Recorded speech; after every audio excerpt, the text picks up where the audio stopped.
අපි නාම යෝජනා දෙන්නේ අපි නාම යෝජනා නොදුන්නොත් ඒගොල්ලෝ නිතරංගෙන් පත් වෙනවා.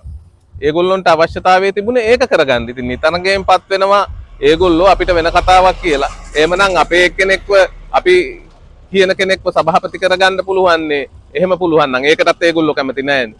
එතකොට මොකද්ද කියන්නේ? නිතරංගෙන් ඒගොල්ලෝ පත් වෙන්න තමයි අපිට මේ ලණුවක් දෙන්නේ. ඒක කන්න අපි කැමති නැහැ. ඔව් ගෑස් මිල රුපියල් 400කින් නැග්ගා. එතකොට මේ රටේ බඩු බහන්න මිල ඉහළ යනවා. රජයේ බලයටපත් උනේ මේ මෙව්වා කියලා නෙමෙයිනේ. මෙව්වා ඔක්කොම අඩු කරනවා, ඉන්ධන මිල අඩු කරනවා කියලා. නමුත් ජනතාවට එහෙම දෙයක් පේන්නේ නැහැ. ඔක්කොම දිනෙන් දින බඩු මිල ඉහළ යනවා.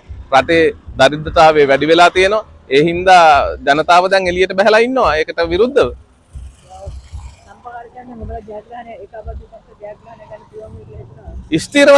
ස්ථීර වශයෙන්ම අපි ඒකාබද්ධ විපක්ෂය ජයග්‍රහණය කරනවා.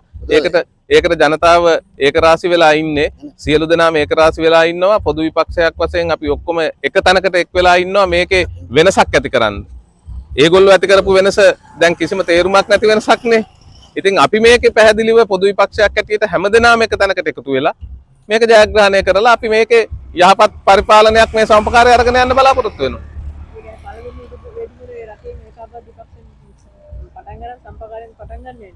සම්පකාරයෙන් දැන් ඔයගොල්ලොන්ටම පේනවනේ සෑම සම්පකාරයකම ඒකාබද්ධ විපක්ෂ කණ්ඩායම ජයග්‍රහණය කරගෙන යන බව රට පුරාම එතනින් තමයි ආරම්භ වුණේ. දැන් අපිට එතන කියන්න පුළුවන්කම තියෙනවා NPP එක මුලින්ම කියවපු කතාව මොකද්ද?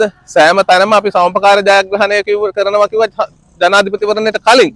ඒක ඇත්ත ඒගොල්ලෝ ජයග්‍රහණය කළා. එහෙනම් ජනාධිපතිවරණය ඉවර වෙලා මහ මැතිවරණය ඉවර වෙලා දැන් ඊට පස්සේ පළාත් පාලන මැතිවරණය ඉවර වෙලා දැන් මේ පොඩි ඡන්දයක්නේ පවත්න්නේ රට පුරා හැමතැනම සම්පකාරයක් කියලා කියන්නේ පුංචි දෙයක්නේ. ඉතින් මේක දැන් අනිත් පැත්ත පෙරලීගෙන එන බව රටේ කාටවත් පේනවා. සෑම සම්පකාරකම පොදු විපක්ෂය ජයග්‍රහණය කරනවා.